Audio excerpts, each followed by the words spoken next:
Welcome to USISPF's fifth episode of Conversation 6, and today we're delighted to be joined by our President and CEO, Dr. Mukesh Aghi. At the outset, a very happy new year to you, Mukesh. Happy New Year to you also, Akshap. Absolutely, and thank you so much. And speaking of the new year, I think it's a good way of both reflecting on the year that's gone by in 2021 and perhaps looking forward to 2022. So, at the outset, how did you see India and the US interaction in 2021? Of course, from COVID to the inaugural Quad Summit and then the Trade Policy Forum. Well, you have to understand in 2021, you had a new administration, a Democratic administration, which came in under Biden's leadership. And their approach to India was much different than what Trump had earlier. It moved from a transactional to more of a multilateral approach. And we saw progress in the geopolitics. We saw progress on the trade side. We saw progress on vaccine diplomacy. And we saw progress on immigration issues. So it was a much more structured approach between two countries, and which basically ended up in a Quad summit happening in the latter part of the year between the four principles of Australia, Japan, India, and the US. So I would say the momentum picked up between the two countries on trying to drive a very cohesive and complex agenda and aligning itself much more clearly from an external threat, which is China for both countries. Absolutely, and I think the elephant in the room is always the dragon. So hence the importance of the Quad gets accentuated, and we know it's not a security pact, but just on economically, you see these four democracies coming together, and Jen Psaki has spoken about how there'll be more bilateral engagement to the Quad. So highlight the importance of the Quad, particularly in the India-US framework. Well, you have to understand Quad, even though it is not a military alliance, it is a grouping of four democracies which are focused on trying to drive not only just economic agenda, but better collaboration, cooperation, and trying to sustain a multinational rule of the law, especially in the Indo-Pacific region. And the focus here is to make sure that everybody plays by the rule.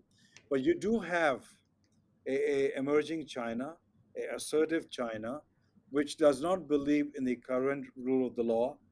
It is focused on trying to define its own agenda from that perspective. And that means it is much more clearly focused on trying to push India into the corner. Its sphere of influence, it sees, is Asia Pacific. Its objective is to deny their influence into the Asia Pacific region. So that's why we had the Quad moving. We had the AUKUS, which took place between US and Australia, and now the recent one, which is a treaty between Japan and Australia. So we are seeing a clear crystallization of alliances taking place to deal with the emerging threat of China.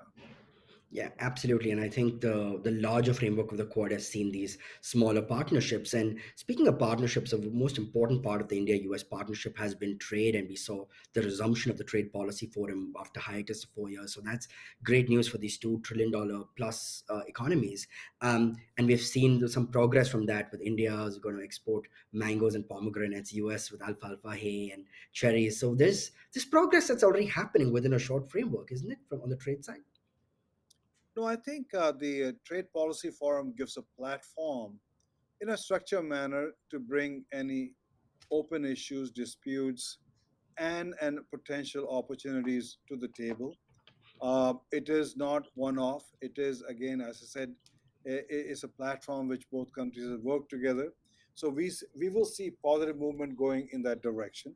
As you know, Piyush Goyal had said that why can't we have a trade between two countries reaching $1 trillion? So those ambitions are high.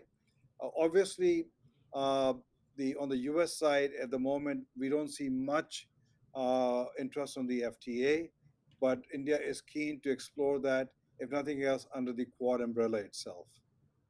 Yeah, absolutely. And on a final note, looking ahead in 2022, there's going to be more engagement. Of course, Omicron has temporarily precluded immediate engagement, but we know at some point this year there'll be a 2+2 dialogue. The first with the Biden administration, we've seen previous 2+2, the Trump administrations. How important is this strategic partnership within this dialogue within the strategic partnership? I think it's important to understand that China basically has positioned itself that it's this domain which is Asia Pacific. China does not treat India as an equal partner.